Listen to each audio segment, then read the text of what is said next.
Bonjour, on va voir ensemble la mise en route d'une autolaveuse Onyx 35 lorsqu'on vient de la recevoir bien évidemment. La première chose à faire, c'est de brancher la cosse des batteries. Donc, sous le réservoir bleu qui est le réservoir eau sale, il suffit juste de relier le câble d'alimentation à sa batterie. Ça c'est la première chose.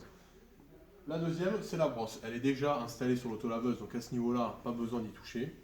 Le point important et la base de tout fonctionnement, c'est le remplissage.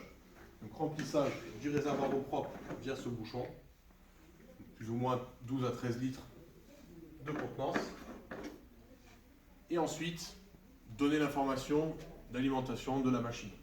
Pour ce faire, on a ici le timon de l'autolaveuse, donc qui d'origine arrive de la sorte par rapport à son rangement compact et qui est réglable sur plusieurs crans. La position idéale pour rappel se situe au niveau de la ceinture. Donc sur ce timon, je vais avoir 4 positions d'alimentation. Première alimentation de la machine, donc générale, on-off, avec 3 codes couleurs lumineux. La batterie est au vert, la batterie est chargée à 100%. Alimentation des brosses, de l'aspiration comme vous l'entendez, et de l'eau.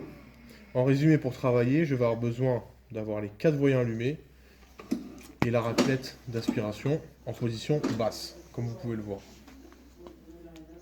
Lorsque je vais appuyer sur la gâchette, que ce soit à gauche ou à droite, la machine est en fonctionnement, la brosse tourne.